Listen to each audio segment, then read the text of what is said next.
You launch a 60-day pre-order campaign, customers check out, and then 7 days later, the payments expire.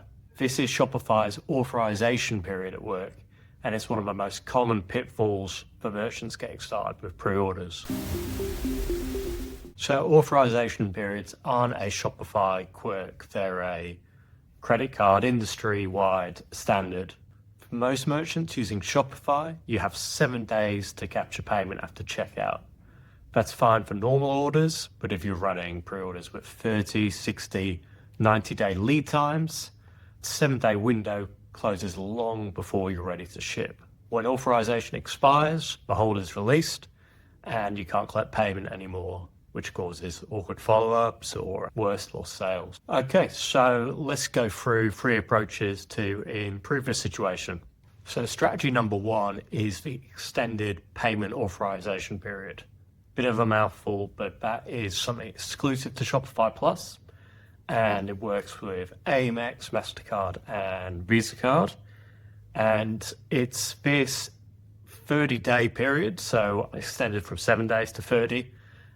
And it's great. It's exactly what it sounds like. It's just like your regular authorization period.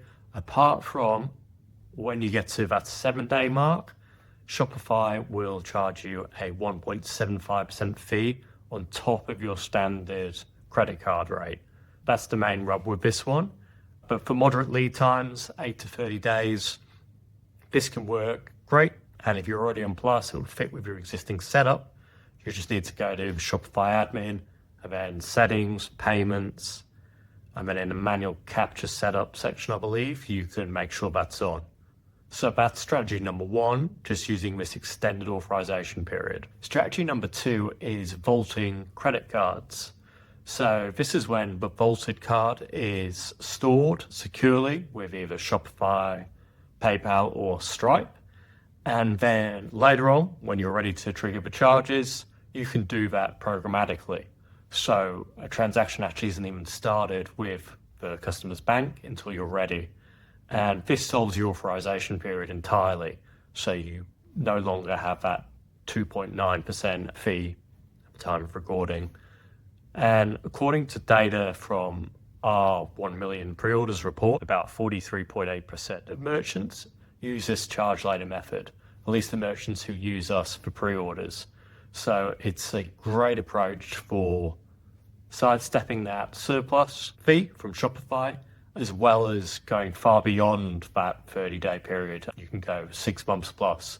You just may run into some issues with insufficient funds or expired cards. And number 3 is to charge up front. So if the other 2 strategies don't fit, this is definitely an option. Charging up front solves the authorization issue, but it can feel awkward for customers who are paying for something that won't ship for months. So there's a bit of tension there. Something that we recommend in this situation is using deposits, which strike a nice balance. Now, they do vault customers' card, just like strategy number 2, but at least you're not charging everything up front with a customer, and you're still ensuring a little bit the deposit for yourselves.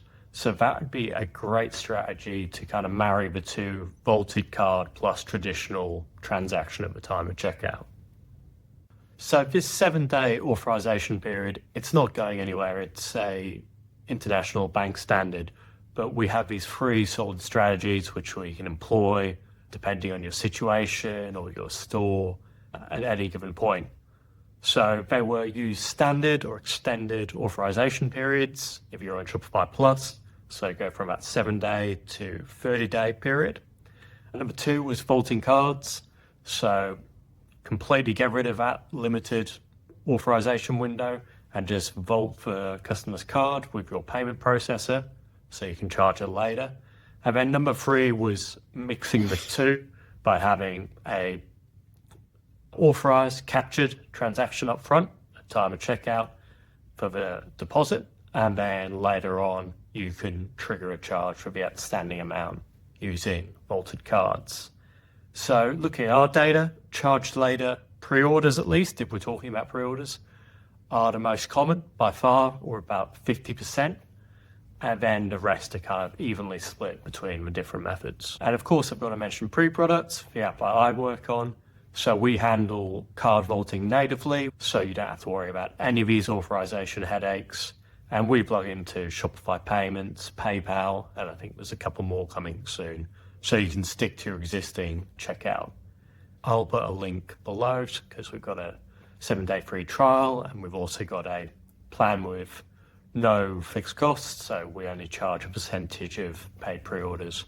But yep, I hope that was helpful, and have a great week. Cheers.